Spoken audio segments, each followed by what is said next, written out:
The making of a Prime Minister. मुश्किलों का अंबार है, वही तो मेरे हौसलों की मीनार है। हिंदुस्तान में दो प्रधान दो निशान नहीं चलेंगे। अगर इतनी ताकत ये पाकिस्तान के खिलाफ लगा दे तो आतंकवाद आसान हो गया। हम चुनौतियों से टकरा रहे हैं। सर्जिकल स्ट्राइक और एयर स्ट्राइक करके नए भारत के सामर्थ्य का संदेश भी दे दिया है। तुम उठो, तिरंगा लहरा दो। जननायक नरेंद्र मोदी के 20 वर्ष पुराने भाषणों पर आधारित एक बेहद लोकप्रिय कार्यक्रम। क्या कहते हैं नरेंद्र मोदी?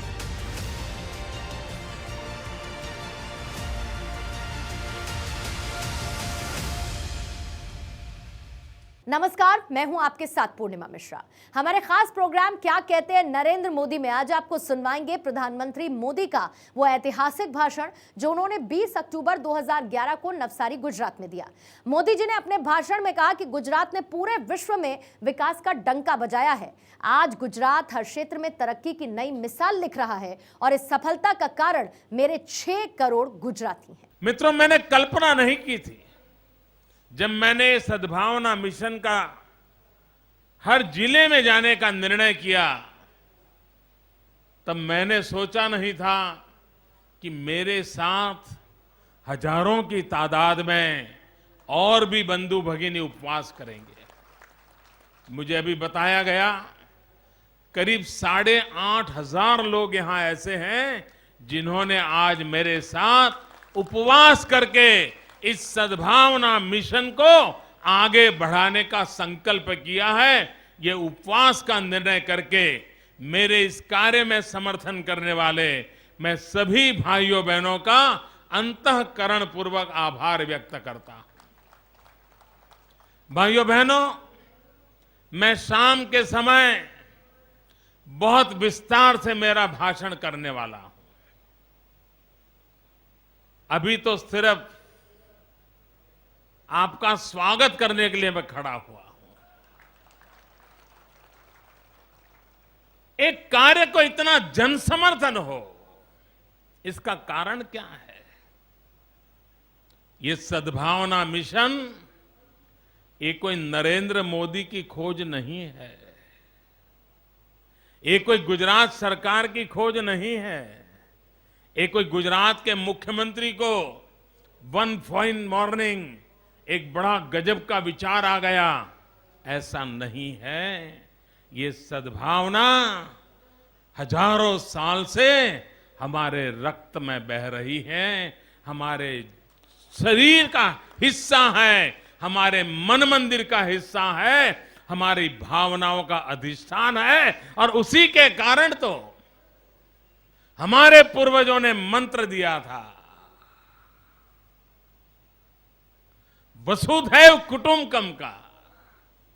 ये वसुधैव कुटुंबकम का मंत्र भीतर अगर सद्भावना नहीं होती तो कभी जन्म नहीं लेता है। आज हम उस हमारे पूर्वजों के मंत्र को चरितार्थ करने का प्रयास कर रहे हैं, उसको आगे बढ़ाने का सपना लेकर के हम चले हैं। हमारे ही तो पूर्वज थे, उन्होंने एक ऐसा मंत्र दिया था, अगर उस मंत्र को आज दुनिया समझे तो दुनिया में से ये आतंकवाद पूरी तरह खत्म हो जाए, कोई जरूरत ना पड़े, सिर्फ उस हमारी भावना को, हमारे उस मंत्र को समझे। हमारे पूर्वजों ने कहा था, एकम सत विप्राहा बहुधा वदंती। सत्य एक है, विद्वान उसको भिन्न भिन्न तरीके से व्याख्यायित करते हैं। अगर इस सत्य को मान लिया जाए तो कौन ऊंचा कौन नीचा ये सवाल ही नहीं खड़ा होगा। तुम इस परमात्मा को मानोगे तभी मोक्ष मिलेगा, और उस परमात्मा को मानोगे तो नरक मिलेगा, ये विचार ही नहीं रहेगा। परमात्मा एक है, उसके रूप भिन्न भिन्न होते हैं। कोई मस्जिद में जाके नमाज करता है, कोई गुरुद्वारे में जाकर के ग्रंथ साहब को नमन करता है, कोई अरिहंत की पूजा करता है, कोई पारसी अग्नि में जाकर के अग्नि की पूजा करता है, कोई शिवालय में जाता है, कोई कृष्ण के मंदिर में जाता है। रास्ते कुछ भी हो सकते हैं, लेकिन अंतिम स्थान सबका एक ही है। ये विचार हमारे पूर्वजों ने दिया था। हमारे पूर्वजों ने कभी नहीं कहा था कि जब तक तुम वो रास्ता छोड़ करके हमारे रास्ते पर नहीं आते तब तक तुम्हारा कल्याण नहीं होगा। ये विचार कभी इस धरती में पैदा नहीं हुआ। हम वो लोग हैं जो हर विचार का सम्मान करने वाले लोग हैं, हर परंपरा का आदर करने वाले लोग हैं, हर पूजा पद्धति का सम्मान करने वाले लोग हैं, हर ग्रंथ का आदर करने वाले लोग हैं। ये हमारी विरासत है। आज जो गुजरात विकास की ऊंचाइयों पर पहुंचा है, कुछ लोगों को लगता है कि सरकार अच्छी चल रही है इसलिए विकास हो रहा है। कुछ लोगों को लगता है कि भ्रष्टाचार को निकालने में सफल हुए हैं इसलिए लोगों की सेवा हो रही है। कुछ लोगों को लगता है सामान्य मानवीय की जरूरियातों पर जोर दिया जाता है इसलिए आम आदमी को यह सरकार अच्छी लगती है। कुछ लोगों को लगता है कि औद्योगिक विकास आने के कारण नौजवान को रोजी रोटी मिल रही है इसलिए सरकार अच्छी है। किसानों को लगता है कि पहले पानी भी नहीं था, बिजली भी नहीं थी, पैदावार भी नहीं थी, अकाल की नौबत रहती थी। अब पानी भी है, बिजली भी है, फसल भी है, कृषि भी अच्छी है, इसलिए उनको सरकार अच्छी लगती है। अलग अलग लोगों को अलग अलग कारणों से ये सरकार भाती है, ये सरकार अच्छी लगती है। वो कारणों में सच्चाई हो सकती है, लेकिन मुझे जो लगता है कि गुजरात के विकास के अंदर वो कौन सी ताकत है, वो कौन सी शक्ति है जिसने देखते ही देखते 10 साल के भीतर पूरे विश्व में गुजरात का डंका बजा दिया। वो कौन सी ताकत है, वो कौन सी शक्ति है? भाइयों बहनों, मैं जिले जिले में जाकर के डंके की चोट पर दुनिया को बताना चाहता हूं। वो शक्ति है मेरे 6 करोड़ गुजरातियों की एकता की शक्ति। वो शक्ति है मेरे 6 करोड़ गुजरातियों ने शांति का जो रास्ता अपनाया है उसके कारण है। वो शक्ति है मेरे 6 करोड़ गुजरातियों के भाईचारे की शक्ति है। और उसके कारण आज गुजरात के विकास की गति दुनिया के अंदर लोगों को नजर आने लगी है।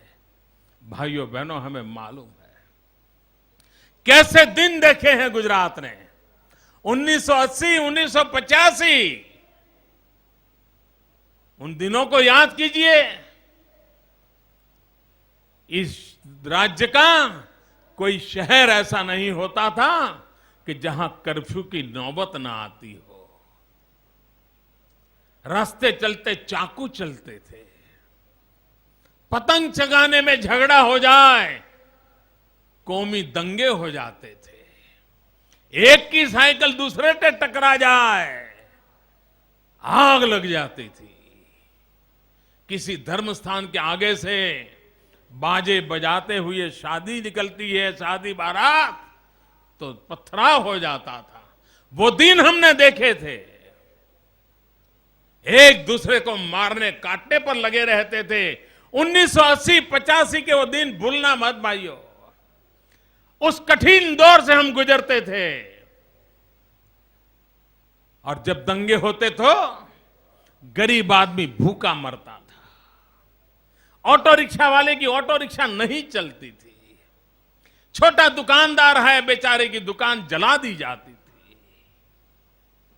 गरीब मां बेटा शाम को घर आएगा इंतजार करती थी, बेटे का शव आता था। इस राज्य में बच्चा पैदा होता था, वो मां बोलना बाद में सीखता था, मामा बोलना बाद में सीखता था, पप्पा बोलना बाद में सीखता था। वो पहले सीखता था कर्फ्यू शब्द को। बच्चे को कर्फ्यू शब्द का अर्थ मालूम था। आज जो बच्चा 8-10 साल का हुआ है उसे कर्फ्यू क्या होता है मालूम तक नहीं है। यह शांति का हमने अनुभव किया है। इस शांति के कारण हमारी शक्ति कितनी बड़ी है ये हमने एहसास किया है। ये भाईचारे के मार्ग के कारण हम गुजरात को कितना नई ऊंचाइयों पर ले जा पाए हैं ये हमने अनुभव किया है। और जो चीज सिद्ध हुई है उसको बार बार स्मरण करना चाहिए। मैं अब तक इन विषयों पर नहीं बोलता था क्योंकि मैं दुनिया को पहले करके दिखाना चाहता था। मैं दुनिया को सबूत देना चाहता था कि शांति, एकता, भाईचारा ये कैसे अर्जित किया जा सकता है ये मैं दुनिया को दिखाना चाहता था। और 10 साल की तपस्या करके ये हमने सिद्ध किया है। और जब सिद्ध किया है तो डंका की चोट पर दुनिया को दिखाना है कि आप भी अगर प्रगति करना चाहते हो तो ये जातिवाद के जहर को छोड़ो, भारत मां के पुजारी बनो, ये देश आगे बढ़ने लग जाएगा। मैं देश के अन्य राज्यों को कहना चाहता हूं, ये शहर और गांव के झगड़े किसी का भला नहीं करेंगे। ये जाति जाति के बीच का तनाव किसी का भला नहीं करेंगे। ये जाति जाति के जहर ने एक कौम को दूसरी कौम से टकरा दिया है। ये कभी किसी का भला नहीं करेंगे। अपने गुजरात में भी एक जमाना था, वो मानगढ़ कौन भूल सकता है, कितने लोगों को एक साथ मार दिया था क्योंकि वो किसी एक जाति की मां से गोद से पैदा हुए थे। दूसरी जाति के लोगों ने उनको मार दिया। क्या निकाला? भाई भाई के खून का प्यासा हो जाए क्या निकलेगा?